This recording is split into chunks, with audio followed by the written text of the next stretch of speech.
Hello friends, physics classes में आपका स्वागत है। आज मैं आपको ऊष्मा स्थानांतरण के चैप्टर के ऑब्जेक्टिव क्वेश्चन को सॉल्व कराऊंगा, जिसमें पहला क्वेश्चन है स्थायी अवस्था में किसी छड़ का ताप।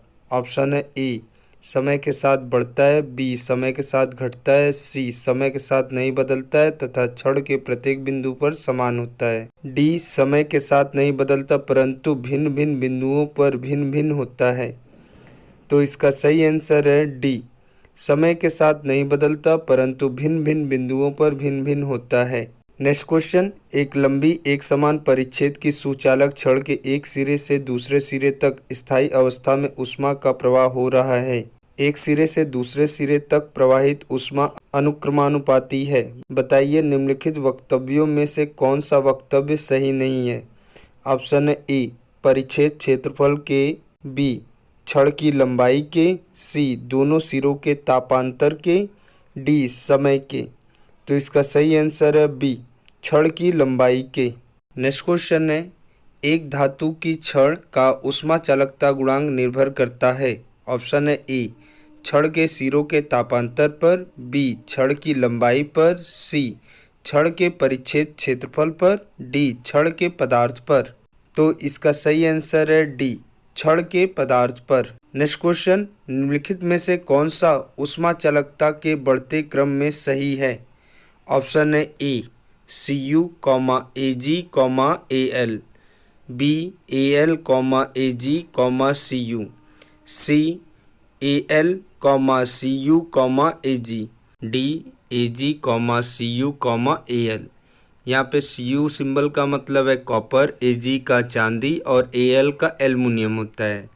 तो ऊष्मा चालकता गुणांक के जो बढ़ते क्रम है उसका सही आंसर है सी Al, Cu, Ag।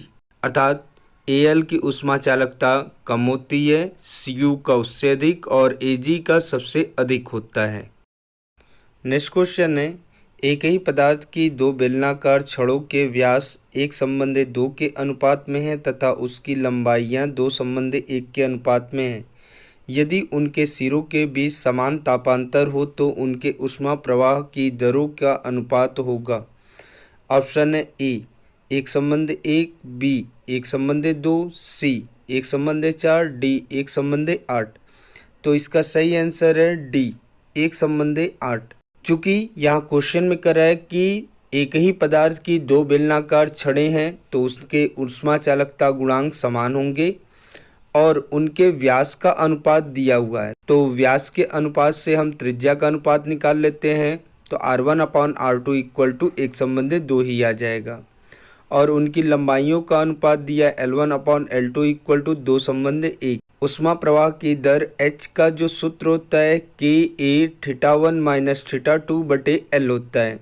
चूँकि यहाँ पर सिरों का तापांतर भी समान है, अतः H1/H2 = A1/L1 × L2/A2 हो जाएगा।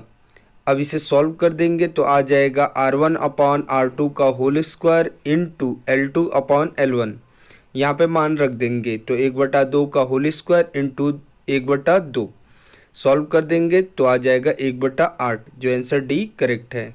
नेक्स्ट क्वेश्चन, समान परिच्छेद तथा समान लंबाई की विभिन्न धातुओं की दो छड़ें श्रेणी क्रम में जोड़ी गई हैं।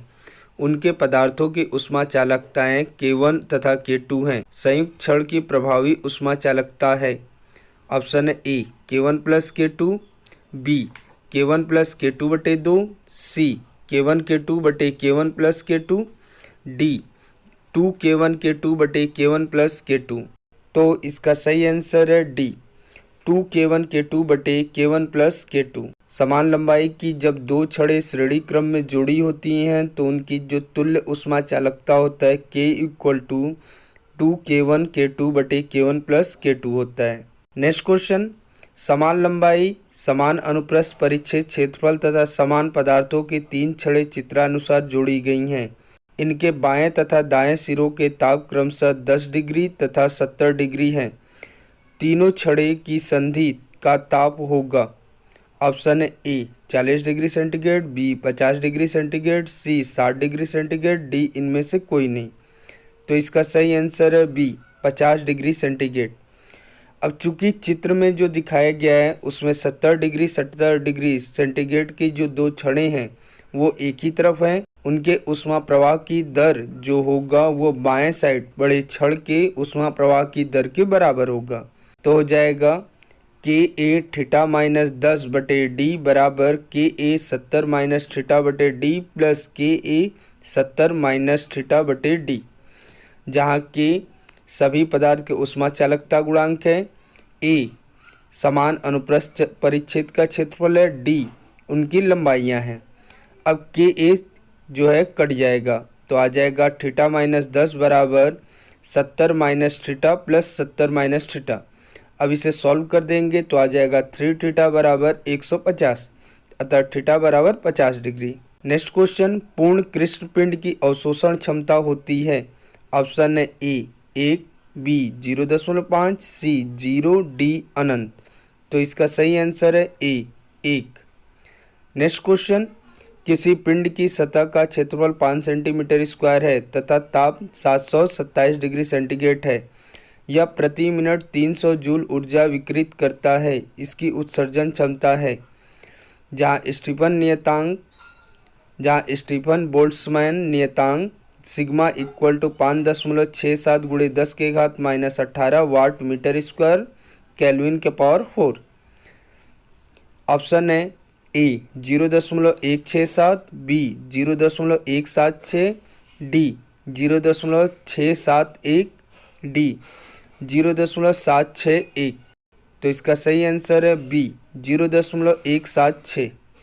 नेक्स्ट क्वेश्चन है, अच्छे उत्सर्जक अच्छे अवशोषक भी होते हैं। यह कथन निम्नलिखित में किस पर आधारित है। ऑप्शन है ए न्यूटन का शीतलन नियम, बी स्टीफन का विकिरण नियम, डी प्रीवोस्ट का नियम, डी किरचॉफ का नियम। तो इसका सही आंसर है डी किरचॉफ का नियम। नेक्स्ट क्वेश्चन, स्टीफन नियतांक का मान है। ऑप्शन है ए 1.097 गुणे 10 के घात 7 मीटर इनवर्स, बी 6.6 गुणे 10 के घात माइनस 34 जूल सेकेंड, डी 1.38 गुणे 10 के घात माइनस 23 जूल प्रति केल्विन, डी 5.67 गुणे 10 के घात माइनस 8 वाट प्रति मीटर स्क्वायर केल्विन के पावर 4। तो इसका सही आंसर है डी 5.67 गुणे 10 के घात माइनस 8 वाट प्रति मीटर स्क्वायर केल्विन के पावर 4। नेक्स्ट क्वेश्चन, एक कृष्णिका से जो एक उच्च ताप T केल्विन पर है, E वाट प्रति मीटर स्क्वायर ऊर्जा विकिरित होती है। यदि ताप घटकर T/2 के रह जाए तो विकिरण ऊर्जा वाट प्रति मीटर स्क्वायर में होगी। ऑप्शन है ए E/2, बी E/4, सी E/16, डी 2E। तो इसका सही आंसर है सी E/16। चूँकि हम जानते हैं जो विकिरण ऊर्जा Q प्रोपोर्शनल T के पावर 4 होता है, तो Q equal to sigma T के पावर 4 हो जाता है। Q का मान E के बराबर दिया है, अतः E equal to sigma T के पावर 4 हो जाएगा। और जब ताप घटकर T/2 हो जाता है तो E2 इक्वल टू T/2 के पावर 4 इंटू सिग्मा हो जाएगा। अब इसका 4 घात कर देंगे तो आ जाएगा E2 equal to sigma T के पावर 4 बटे 16।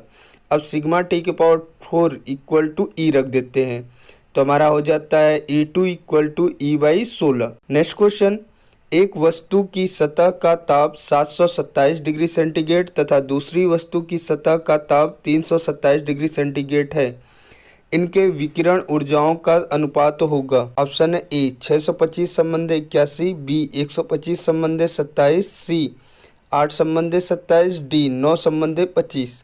तो इसका सही आंसर है ए 625 संबंधे 81। अब यहाँ पे सतह का ताप दिया है 727 डिग्री सेंटीग्रेड, इसे हम केल्विन में बदल देते हैं। तो केल्विन में बदलने के लिए 273 को जोड़ दिया जाता है। तो जब 273 को जोड़ेंगे तो ये हो जाता है 1000 केल्विन। और दूसरी वस्तु का जो ताप T2 इक्वल टू 327 है, इसमें 273 जोड़ देते तो ये हो जाता है 600 केल्विन।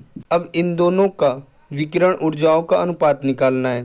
तो E1/E2 equal to sigma T1 के पावर 4 बटे T2 के पावर 4। सिग्मा से सिग्मा कैंसिल हो जाता है तो 1000 के पावर 4 बटे 600 के पावर 4।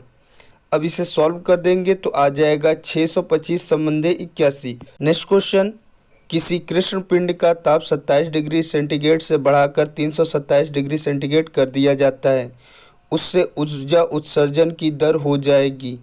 ऑप्शन ए 2 गुनी, बी 12 गुनी, सी 16 गुनी, डी 144 गुणे 144 गुनी। तो इसका सही आंसर है सी 16 गुनी। तो हमें इस क्वेश्चन में दिया T1 बराबर 27 डिग्री सेंटीग्रेड, इसे केल्विन में बदल देंगे तो हो जाएगा 300 केल्विन।